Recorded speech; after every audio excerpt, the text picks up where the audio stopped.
સુરત શહેરમાં વધી રહેલી ગુનાખોરી અને અસામાજિક પ્રવૃત્તિઓ સામે સુરત પોલીસે આક્રમક વલણ અપનાવ્યું છે।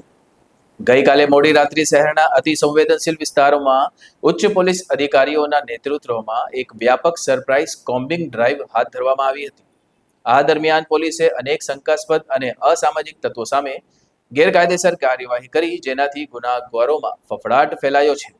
પોલીસની આ સ્પેશિયલ ડ્રાઈવ મુખ્યત્વે જ્યાં ગુનાખોરીના બનાવોમાં વધારો નોંધાયો છે તે વિસ્તારોમાં કેન્દ્રિત હતી।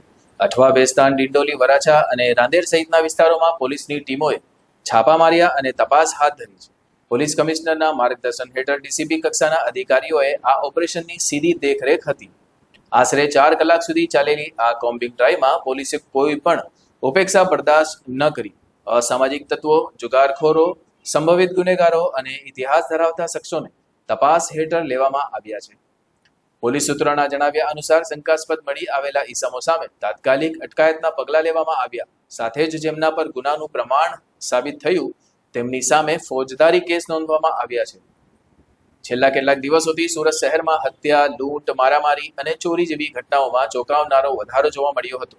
આ ઘટનાઓએ સામાન્ય લોકોમાં ભય અને અસલામતીનો માહોલ સર્જ્યો હતો। આ બાબતોને ધ્યાનમાં રહીને ઉચ્ચ અધિકારીઓએ સ્પષ્ટ નિર્દેશ આપ્યા હતા કે કોઈ પણ પ્રકારની ગેરકાયદેસર પ્રવૃત્તિને અંકુશમાં લેવામાં માટે સખત કાર્યવાહી કરવામાં આવે। પોલીસ કમિશનરે સ્પષ્ટતા કરી છે કે આ સરપ્રાઇઝ કોમ્બિંગ માત્ર શરૂઆત છે। આગામી સમયમાં પણ સંવેદનશીલ વિસ્તારો પર વિશેષ ધ્યાન આપવામાં આવશે અને ગુનેગારો ઈસમો સામે મક્કમતાથી કાર્યવાહી કરવામાં આવશે। પેટ્રોલિંગ વધારી દેવામાં આવ્યું છે અને બિન સામાજિક તત્વોની હિલચાલ પર નજર રાખવામાં આવે। ગુપ્ત માહિતી સિસ્ટમને પણ સક્રિય કરવામાં આવી છે। આ કાર્યવાહી સાથે સુરત પોલીસે સંદેશો આપ્યો છે કે શહેરમાં ગુનાખોરીને વધવા દેવામાં આવશે નહીં અને કાયદો તોડનારાઓને ક્યાંય વધારે પડતો નથી।